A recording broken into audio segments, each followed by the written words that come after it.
Amém. Deus, nós queremos te agradecer. Muito obrigada por mais um dia onde o Senhor renovou sobre nós a tua graça, a tua misericórdia. Obrigada, Senhor, porque o Senhor nos chamou, o Senhor nos criou, o Senhor nos desejou. Antes mesmo de estarmos no ventre da nossa mãe, o Senhor foi o nosso Pai, o nosso Criador. E o Senhor nos conhece melhor do que ninguém, inclusive melhor do que nós mesmas. E nós queremos pedir ao Senhor que nessa manhã venha entrar no mais profundo da nossa alma, da nossa mente. Veja os nossos pensamentos, o nosso coração. Veja se há em nós algum caminho mau e venha nos realinhar nessa manhã. Nós damos liberdade ao teu Espírito. Espírito Santo, o Senhor tem liberdade no nosso meio. O Senhor é o dono, é o principal dessa mesa. O Senhor é a nossa razão, a razão da nossa existência. Tudo que nós somos e tudo que nós temos feito pertence a Ti. E nós declaramos que a nossa vida ela é para a honra e glória do Teu santo nome. Nós declaramos que nós não queremos fazer nada, absolutamente nada, que venha entristecer o teu coração. Sobretudo, nós queremos estar no centro da tua vontade. Deus, eu peço que o teu tempo, o tempo perfeito do Senhor, venha se manifestar na nossa vida. Cada uma aqui vive uma estação diferente, um tempo diferente, singular, mas que nós venhamos frutificar e florescer no tempo certo da nossa estação. Não nos deixe retroceder, não nos deixe, Deus, sermos intimidadas pelo medo, pela acusação. Deus, que todo espírito de intimidação que porventura tente paralisar a tua obra nas nossas vidas, nós damos uma ordem agora, em nome de Jesus. Nós não vamos nos render a nenhuma intimidação. Nós só vamos nos render ao Espírito Santo de Deus que governa as nossas vidas. Fala conosco nessa manhã. Mais uma vez, nós queremos ouvir a tua voz. Nós queremos ser guiadas por ti. Venha sobre nós. Venha sobre nós. Em nome de Jesus. Amém. Glória a Deus. Queridas, eu estou participando, né, de uma reunião de oração com as mulheres da minha igreja, todo dia, 5:30 da manhã. E nesses momentos Deus tem me trazido muito vocês à memória, alguns rostinhos específicos, inclusive. E eu estava orando e pedindo a Deus uma palavra para vocês. E Deus compartilhou algo muito precioso comigo.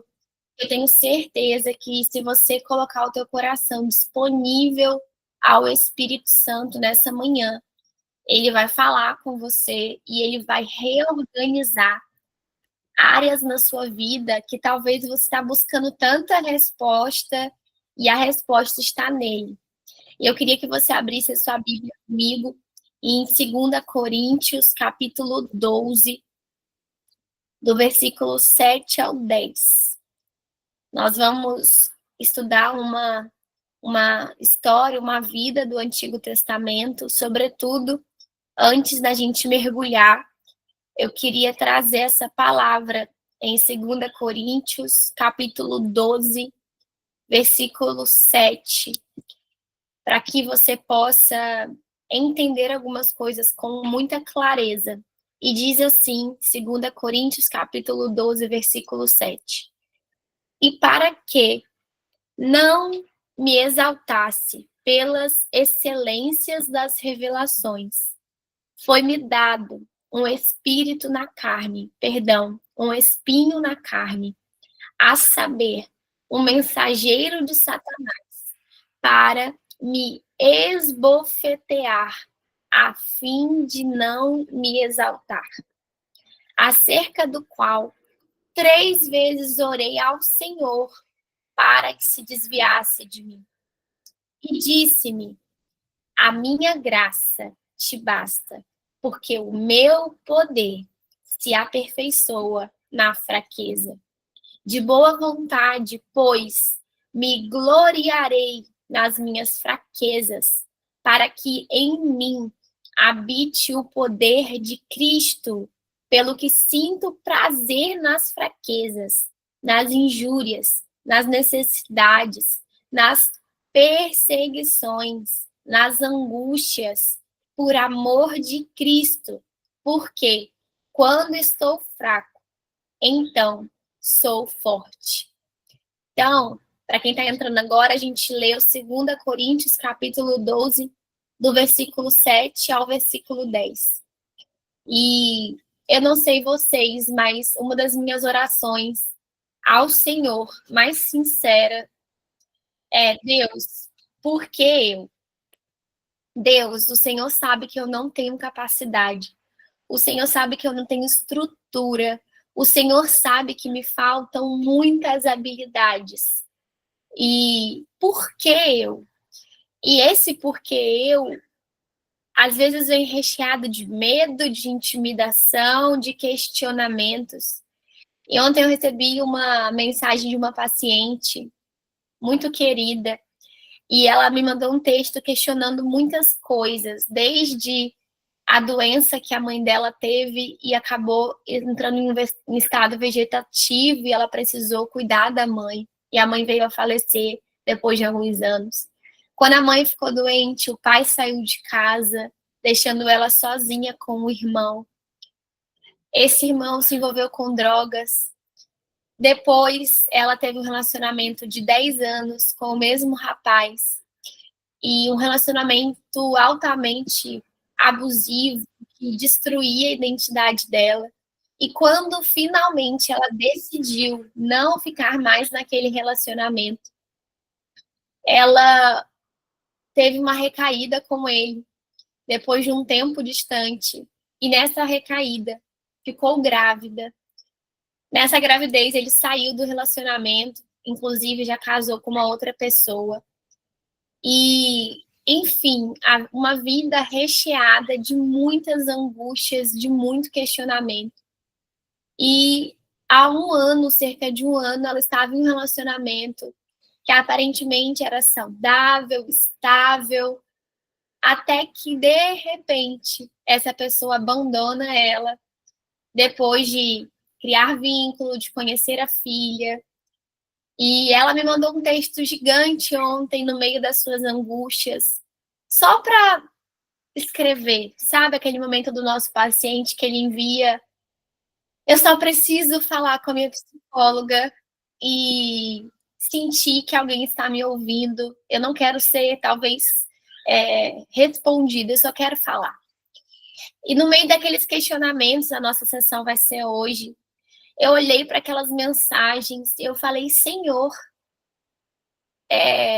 eu fui vulnerável com Deus, porque ela queria respostas. Eu falei: Deus, não existem respostas.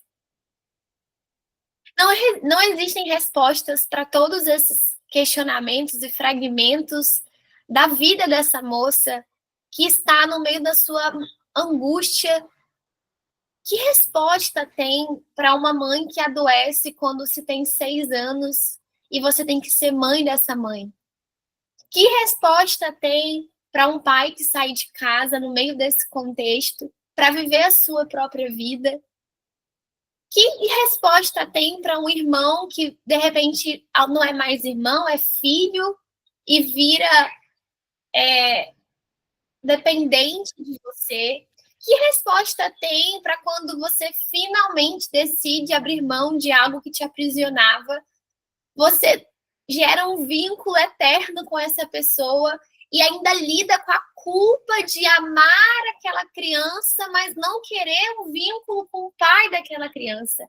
Que resposta tem para quando você acha que está estável, está trabalhando, cuidando da sua saúde emocional, da sua saúde física, De repente, a pessoa que está construindo uma vida com você, que te pediu em casamento, que você está noiva, de repente essa pessoa sai. Que resposta tem? E eu, sabe, eu acessei no lugar em Deus naquele momento ali, lendo aquela mensagem daquela paciente, que era como se a palavra empatia entrasse com muita força dentro de mim e criasse vida, porque eu me coloquei no lugar daquela mulher e eu falei, Deus, eu também queria respostas. Eu também queria respostas porque, principalmente hoje, a gente vive um evangelho triunfalista de promessas e tudo vai bem, e não existe dor, não existe angústia, não existe sofrimento. E nós, seres humanos, não queremos sofrer. Quanto mais quando chegamos em um lugar de trabalhar por 2 anos, essa paciente está comigo há 2 anos, trabalhando suas angústias, suas aflições, seus traumas, seus desdobramentos. E quando finalmente, gente, eu entrei naquele lugar da psicóloga que celebrava as conquistas.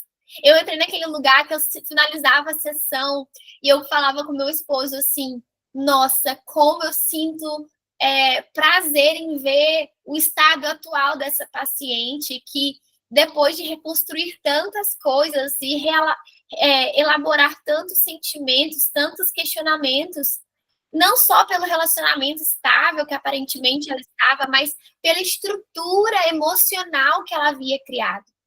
E, de repente, isso tudo acontece. E eu sei que talvez você também já entrou várias vezes nesse lugar, não só olhando a vida dos seus pacientes, mas a sua própria vida. De você olhar para você e falar, agora vai.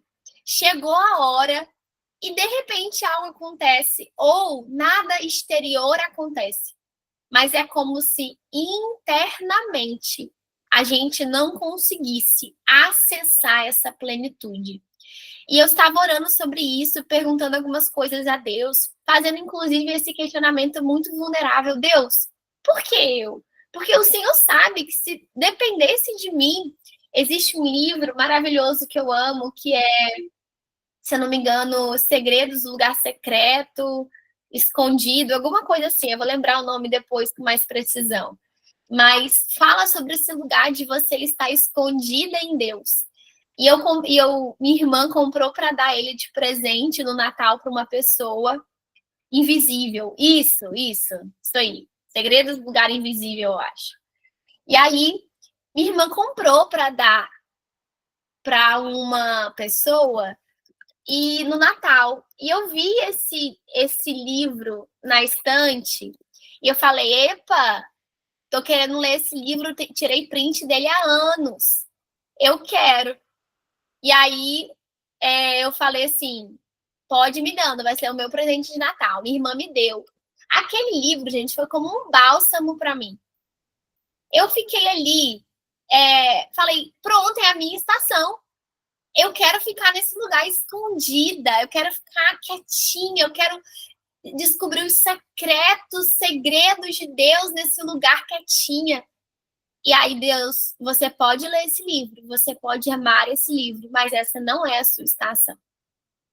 E aí, eu queria que você abrisse a sua Bíblia em Juízes, capítulo 3. Porque você precisa discernir a sua estação não apenas pelo seu contexto, não apenas pela sua estrutura emocional, não apenas pelos seus diagnósticos, não. Você precisa discernir a estrutura da sua estação mediante a um contexto que Deus inseriu você, que Deus projetou você estar.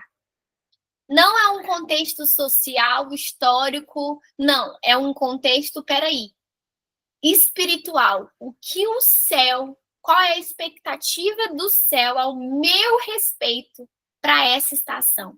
Em Juízes, capítulo 3, versículo 31, diz assim, depois dele foi Sangar, filho de Anate, que feriu 600 homens dos filisteus com uma aguilhada de bois, e também ele libertou a Israel. Esse é o versículo do nosso estudo de hoje. E, Carol, ok, por que você começou, então, lendo, né, quando Paulo fala que pediu a Deus para tirar aquele espinho da carne dele? E Deus não tirou. Porque quando eu olho para Juízes 3, versículo 31, eu vejo um homem improvável. E eu vou te provar isso na Bíblia, como ele era improvável. Rendido à soberania de Deus. Assim como Paulo, um homem completamente improvável, que teve um encontro com o Espírito Santo e se rendeu à soberania de Deus. E assim como eu e você, improváveis. Talvez com seus diagnósticos, eu lido com o toque todos os dias. Todos os dias eu lembro do meu espinho na carne. Não dizendo que o toque é o meu espinho na carne, mas eu lembro de uma vulnerabilidade minha que me coloca num estado de completa dependência em Deus para tudo que eu faço. E eu lembro que não é sobre eu ser improvável apenas, mas é sobre eu ser uma improvável rendida à soberania de Deus. É sobre você que está aqui nessa mesa hoje, nesse exército que Deus tem levantado pelo Brasil e pelas nações. Uma improvável rendida à soberania de Deus. Então, a gente hoje vai estudar sobre esse homem, Sangar, que talvez você nem ouviu ainda falar sobre ele, talvez é um nome novo para você, mas a primeira coisa que eu preciso pontuar com você é sobre esse homem, quem ele era, né? Sangar, ele foi o terceiro juiz de Israel. Então, nós vivíamos uma sociedade que buscava ser regida por um homem, e nesse momento eram os juízes. E esse foi um homem que Deus, improvável, decidiu levantar para estar diante de um povo, de liderar diante de um povo. E aí a Bíblia fala que ele era filho de Anate. Só que quando a gente vai estudar a fundo isso que a Bíblia traz, a gente observa que, como tem poucas informações sobre ele, existe uma dúvida se ali está falando sobre o pai, de fato, ou se está falando sobre a sua origem, né, geográfica, e dizendo que, olha, esse homem ele não era um hebreu, ele era de um outro povo. Então, pode ser da sua origem geográfica, ou pode ser também uma evidência do continente militar que ele fazia parte.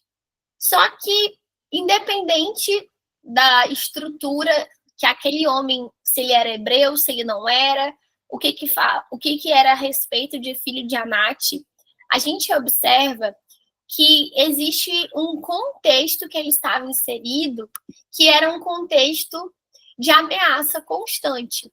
Se você olhar, né, Juízes, o livro de Juízes, ele é um contexto de instabilidade muito grande, ameaça muito grande e de uma oscilação. Ora o povo queria Deus, ora o povo se rendia a outros deuses, e aí sempre que o povo se rendia a outros deuses, eles tinham um cenário de guerra, e esse cenário de guerra trazia ali um contexto de fome, de morte, de guerra em todos os sentidos. Então, o primeiro ponto que a gente precisa pensar, a gente não tem certeza de onde vem esse homem, mas uma certeza a gente tem, o contexto histórico que ele estava inserido. Então, o primeiro ponto desse contexto histórico era uma instabilidade e uma desordem em Israel. Existia uma falta de governo, uma falta de liderança, uma falta de unidade.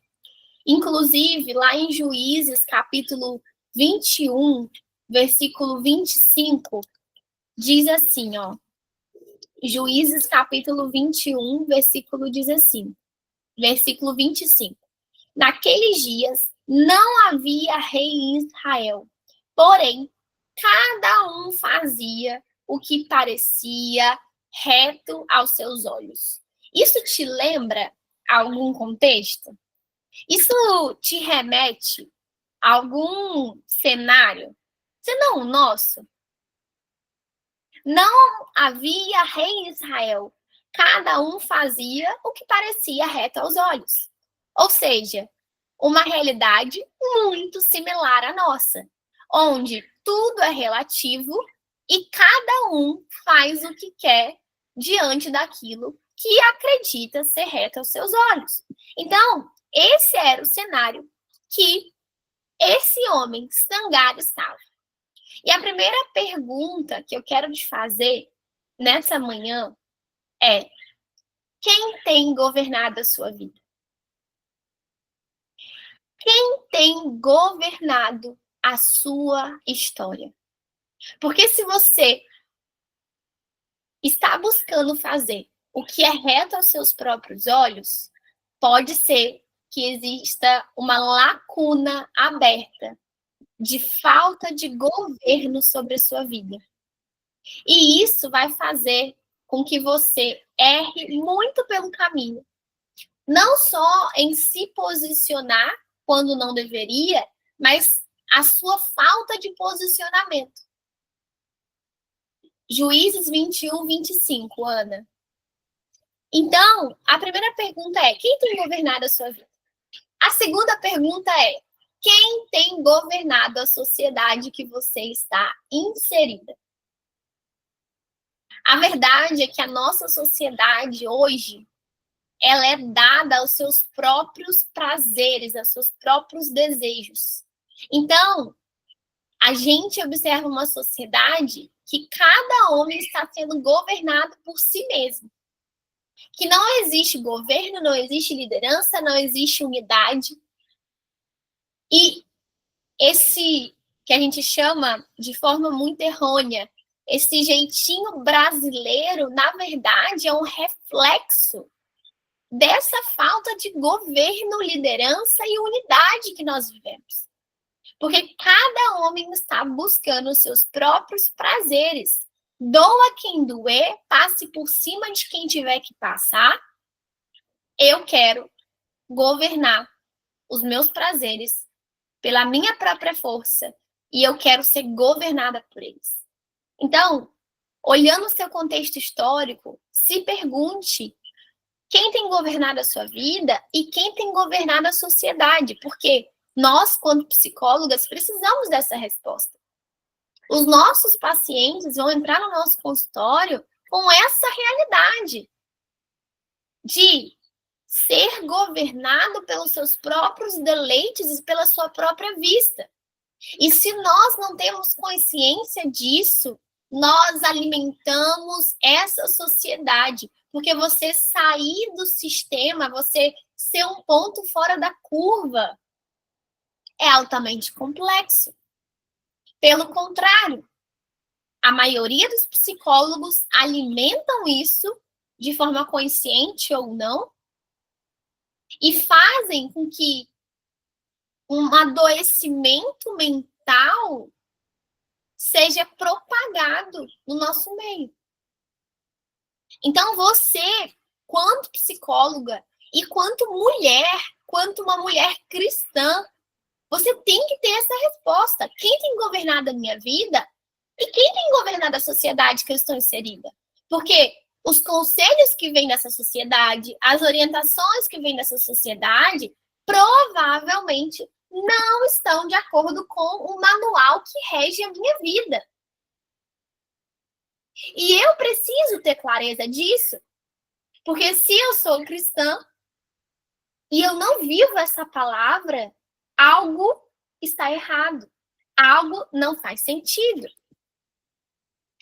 Segundo ponto desse contexto histórico era, além dessa instabilidade e desordem, a gente observa que esse povo, se você ler o livro de Juízes, como eu disse, ele estava sempre em busca de outros deuses. E por que esse desejo desenfreado de não encontrar contentamento no Senhor e buscar sempre outros deuses? para talvez responder seus questionamentos, para sanar dúvidas, para saciar os seus desejos. Por quê? Porque esse povo, o povo de Israel, eles não queriam caminhar por fé, eles queriam caminhar por vista. Esse é um dos pontos altos que a gente trabalha muito na formação psicoempresária. Porque se eu sou psicóloga e eu, na minha vida, como um todo, sou cristã, eu tenho uma empresa, tenho uma clínica, seja online, seja presencial, eu não posso me submeter a caminhar por vista. Ainda que o meu posicionamento, as minhas estratégias, o que eu vou fazer, os planos que eu vou fazer, venham estar correspondendo, uma busca constante por corresponder à soberania de Deus. Isso, não caminhar por vista, não me coloca num lugar de negligência e falta de posicionamento. Pelo contrário, caminhar por fé me faz querer corresponder à soberania divina. E esse povo, ele queria caminhar pelas suas próprias vistas. Ele queria ser como esse povo que Paulo traz. Peraí, eu tenho esse espinho na carne, então eu paro. Porque Paulo poderia fazer isso. Ele poderia olhar para o seu espinho na carne, ou seja, pela sua própria vista, e falar: isso me incapacita, isso me desabilita, isso não me faz digno de ser um homem usado por Deus. Porque você caminhar pela sua própria vista não é só você retroceder, na verdade, não é só você avançar quando não deve. É quando você retrocede e Deus está falando, avança. Deus está falando para você, Elisandra, se posicione. Eliane, se posicione. Elaine, se posicione. Mari, tá na hora. Aí você fala, mas Deus, e o meu espinho na carne? Deus, não era para eu estar nesse contexto. Eu sou desabilitada para estar nesse cenário. E o Senhor sabe que à vista humana existiam outras melhores do que eu, mais capacitadas do que eu, mais apresentadas do que eu. Só que Deus está falando, é por isso que eu quero você aí. Porque você, nesse lugar, você vai experimentar a minha dependência. E você vai ver o que é viver uma vida de dependência sobrenatural. Então, esse povo, eles queriam caminhar por vista e não por fé. E por isso eles buscavam outros deuses. E aqui vai um ponto, cuidado. Talvez você não está buscando outros deuses de forma literal, deuses pagãos, servindo a outros senhores, mas talvez o dinheiro te move. E a falta dele também. Se o dinheiro te move, e nós vemos claramente quando Jesus traz esse cenário falando sobre Mamon, que nós não podemos servir a dois senhores, existe algo de errado. E nós precisamos realinhar a nossa vida. Se a motivação me move, se a empolgação me move, a falta de motivação e a falta de empolgação vai me parar. Isso é caminhar pela própria vista. E, queridas, se você foi chamada por Deus, e você tem convicção disso, e você é uma psicóloga, empresária, que Deus tem levantado sobre essa nação, nós não podemos ser movidas por empolgação ou falta de empolgação. Eu compartilhei na formação essa semana passada, na verdade, que o devocional que eu dei na casa dos meus pais, aqui com vocês, dando esse devocional, eu fui dormir naquele dia 6 horas da manhã, para acordar às 8, para dar o devocional. Eu fui dormir 6 horas da manhã porque a Aurora estava doente, eu estava doente, e pelo cenário, né, biológico do meu toque, toda vez que nós adoecemos, o toque ele tende a aumentar. Porque é um gatilho, são situações que eu me exponho que aumentam o toque. A sensibilidade. Eu fui dormir 6 horas da manhã. Dormi, em aspas. E eu acordei naquele devocional e eu falei assim, Deus, o Senhor sabe que provavelmente qualquer outra psicóloga estaria mais capacitada e humanamente preparada para esse devocional. Eu sei o que o Senhor quer falar. Agora eu não tenho nem força para isso. Que o Senhor fale através de mim. E eu não estou falando sobre autonegligência, ok? Não estou falando sobre isso. Tanto é que depois do devocional, eu fui dormir. Eu falei, Deus, eu vou dar o devocional e depois eu preciso, o meu corpo está pedindo dormir. E assim eu fiz. Acordei mais tarde, almocei e fui trabalhar na parte da tarde. Agora, o que eu estou te falando é, se permita ser esticada e não caminhar pela sua própria vista. E caminhar por fé. Esse povo, ele não queria experimentar essa dependência de Deus. Terceiro ponto, então, o primeiro ponto desse contexto histórico era instabilidade, desordem, falta de governo, falta de liderança, falta de unidade. Segundo ponto, o povo estava sempre em busca de outros deuses. Para quê? Para sanar esse desejo de viver pela vista. E o terceiro ponto é, esse povo de Israel, naquele contexto, eles viviam ciclos repetidos.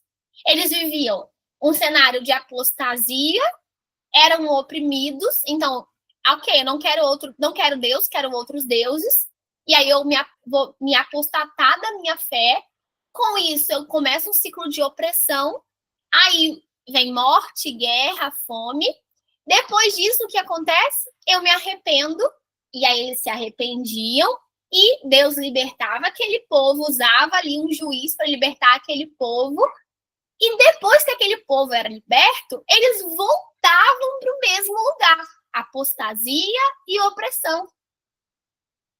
E aí, esse ciclo ele era constantemente repetido. Eu não sei o seu histórico familiar, eu sei o meu. E nós, quanto psicólogas, sabemos como nós temos uma inclinação a repetir ciclos constantemente. Ciclos familiares, ciclos pessoais, ciclos financeiros, ciclos de relacionamentos. Houve um ponto da minha terapia, cerca, eu acredito, de 1 ano atrás, 1 ano e meio atrás, que eu observei no processo terapêutico que eu tinha 3 áreas da minha vida que elas sempre estavam vulneráveis. Que hora eu estava vulnerável aqui, hora eu estava vulnerável aqui, hora eu estava vulnerável aqui. E era assim, batata. Passava um mês, aquilo ajustava e voltava para aquela outra área. Eu não estou falando sobre uma vida perfeita, tá? Agora, existem ciclos que a gente precisa observar.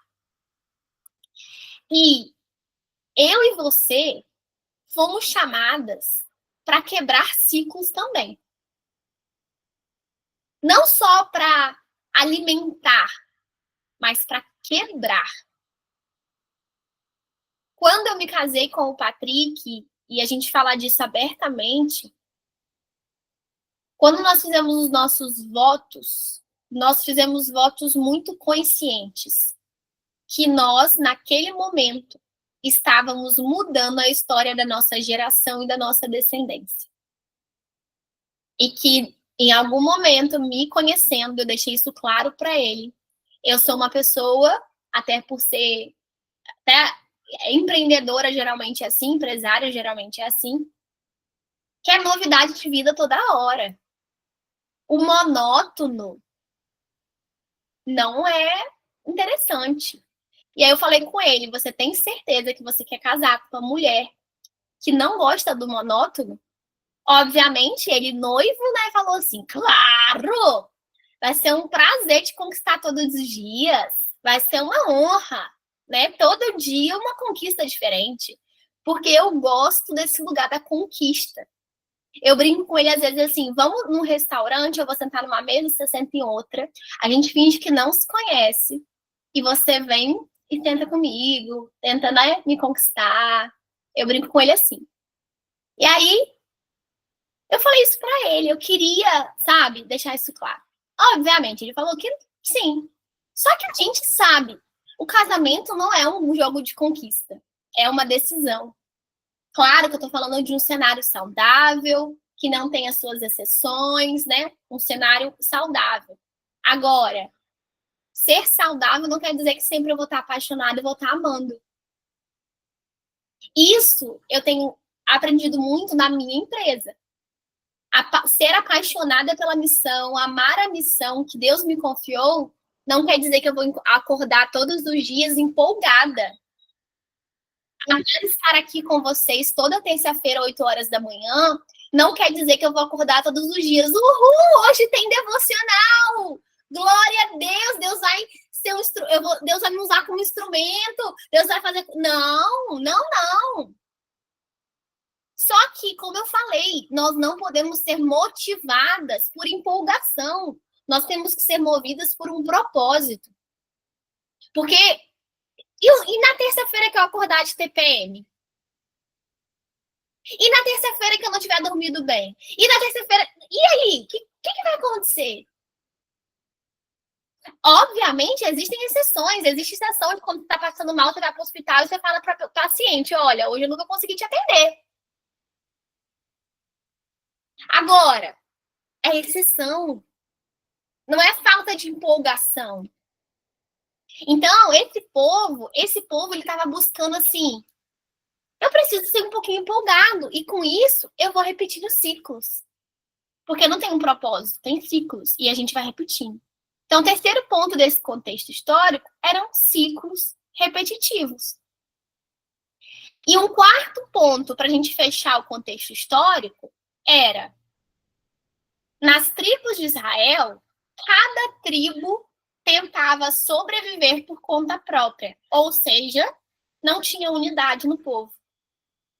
Cada tribo cooperava só com aquelas pessoas que estavam ali. Não tinha uma cooperação entre as tribos. E aí, o que acontecia? Quando os filisteus vinham, quando o povo inimigo vinha, como as tribos elas não eram unidas e não tinham cooperação mútua, eles perdiam a guerra.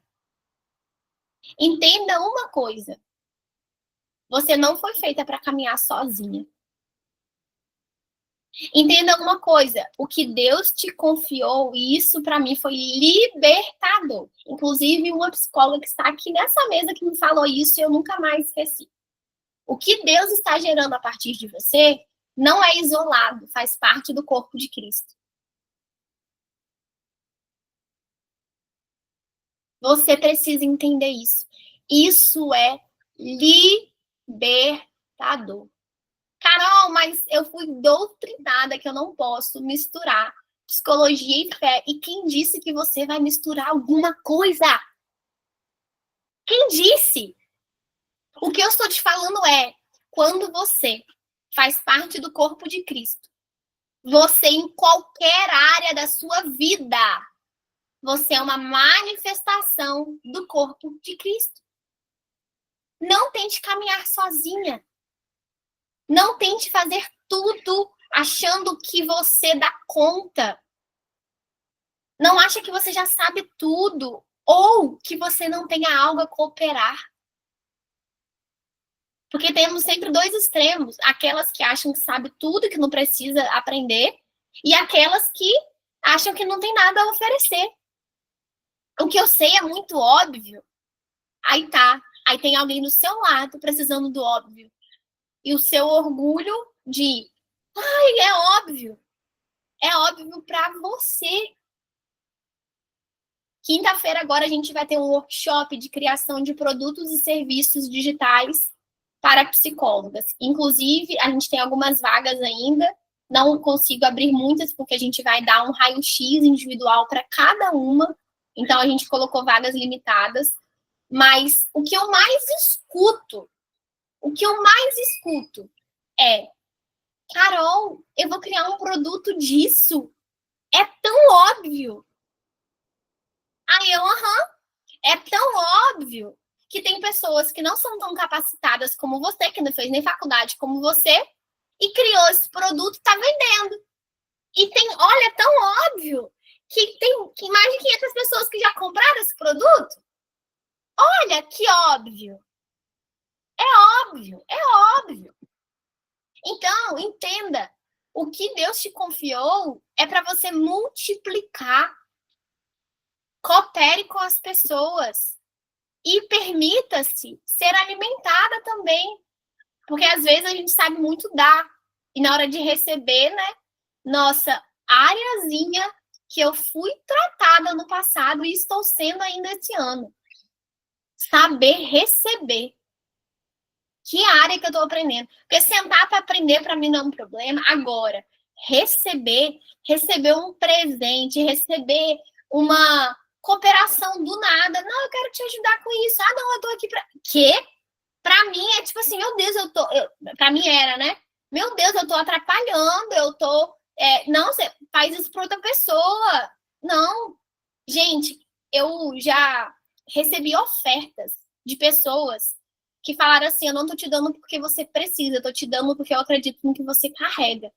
Isso para mim era um absurdo. Até que eu comecei a viver isso. Até que eu comecei a ofertar em vida de pessoas que não precisavam, mas porque eu acreditava naquilo que Deus confiou na vida delas. E eu entendi que oferta não é caridade, mas é um selo. Isso aí é papo para um outro devocional, mas entenda, se permita ver a manifestação de Deus no caos, inclusive nessa cooperação. Se permita ser corpo de Cristo.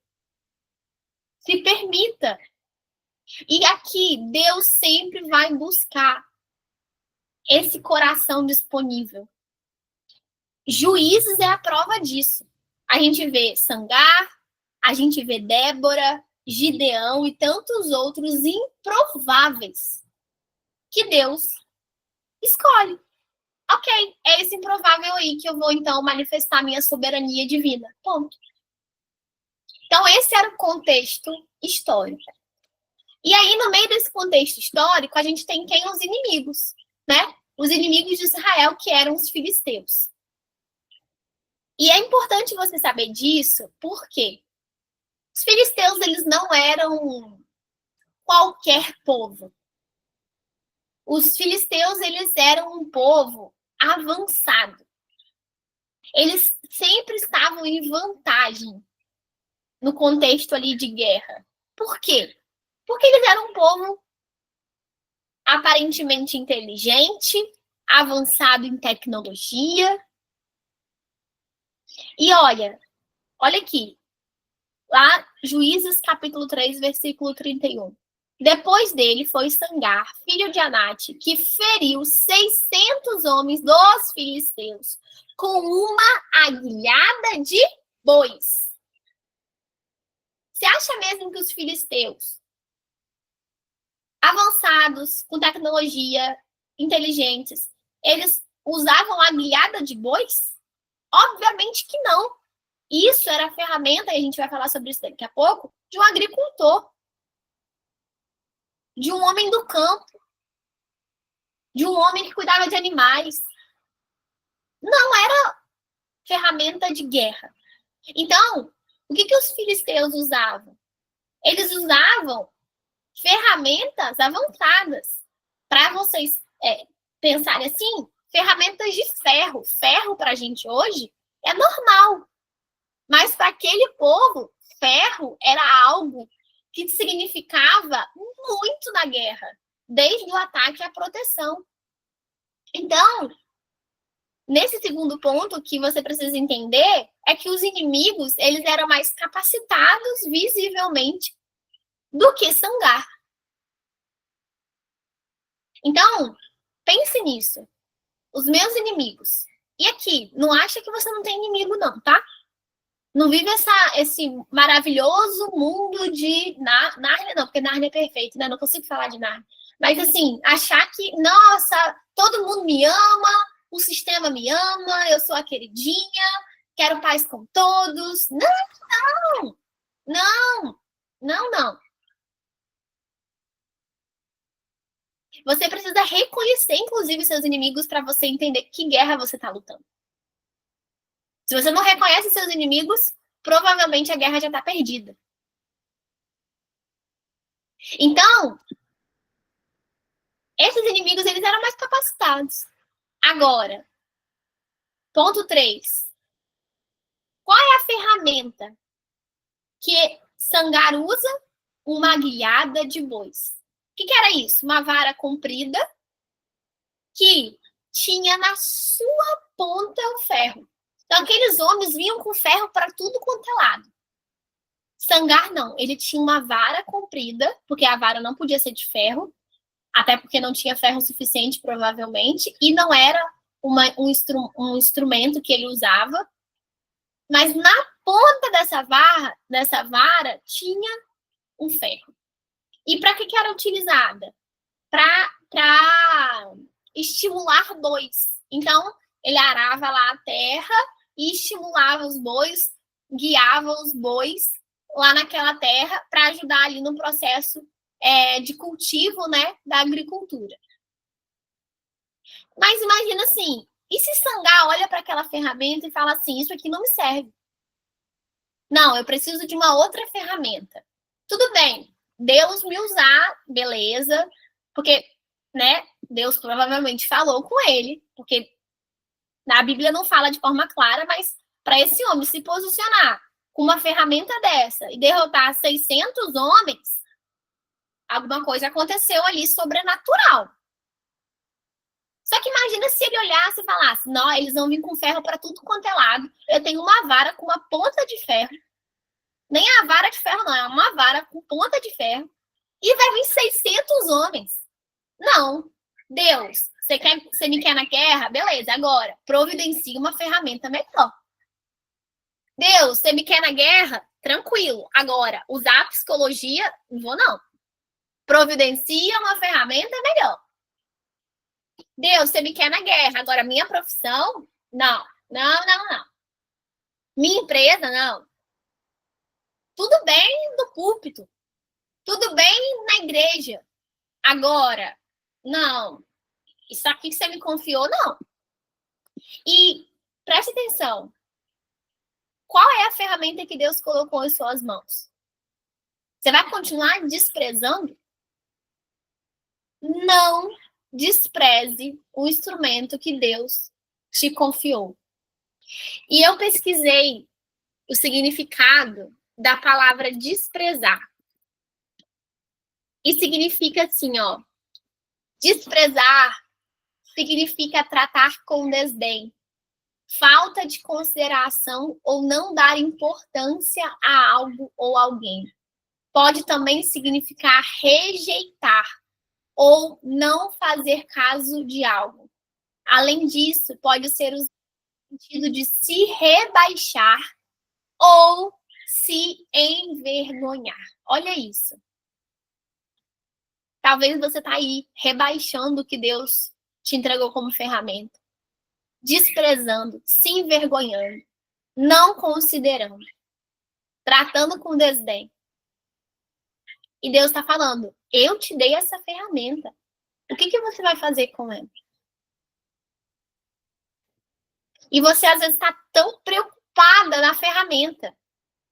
E Deus está falando, filha, mais importante do que a ferramenta que eu coloquei nas suas mãos é a sua dependência em mim, para que a minha soberania venha se manifestar através dessa ferramenta. Não é sobre a ferramenta, é sobre o seu grau de dependência em Deus para ele manifestar a soberania dele nessa ferramenta. Não é sobre a ferramenta. Deus não é limitado, inclusive aos nossos recursos e habilidades, a nossa expectativa, a lógica humana.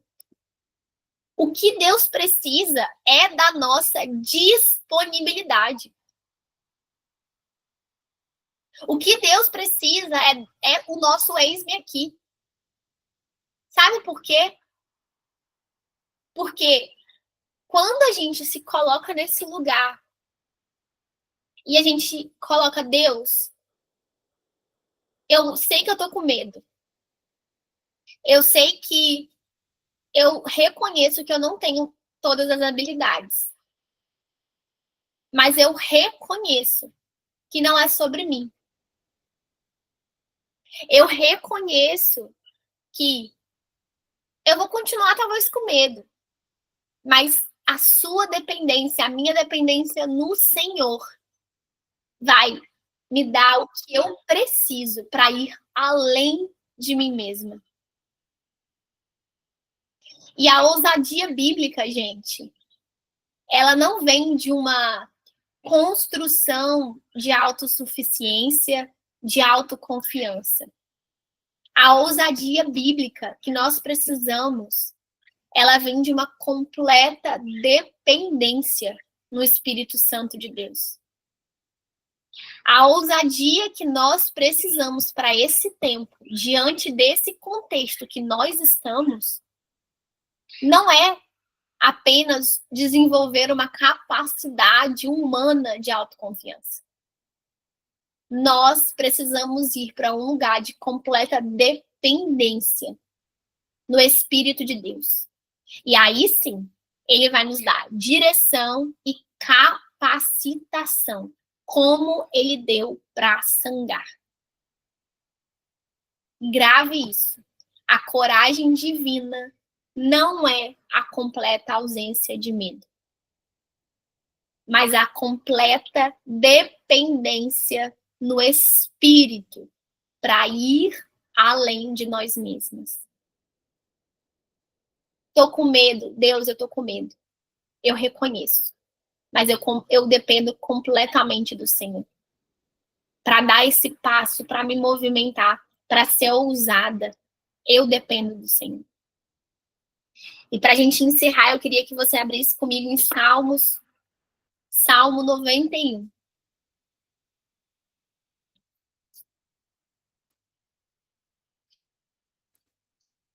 Salmo 91. Diz assim: aquele que habita no esconderijo do Altíssimo, à sombra do Onipotente, descansará. Direi do Senhor, ele é o meu Deus, o meu refúgio, a minha fortaleza, e nele confiarei, porque ele te livrará do laço do passarinheiro e da peste perniciosa. Ele te cobrirá com as suas penas, e debaixo das suas asas estarás seguro. A sua verdade é escudo e broquel. Não temerás espanto noturno, nem seta que voe de dia, nem peste que ande na escuridão, nem mortandade que assole ao meio-dia. 1.000 cairão ao teu lado e 10.000 à tua direita, mas tu não serás atingido. Somente com os teus olhos olharás e verás a recompensa dos ímpios.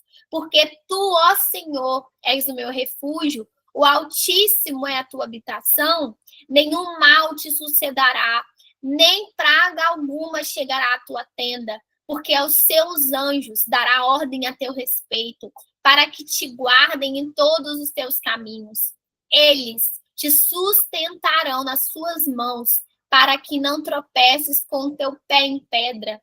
Pisarás o leão e a áspide, calçarás aos pés o filho do leão e a serpente.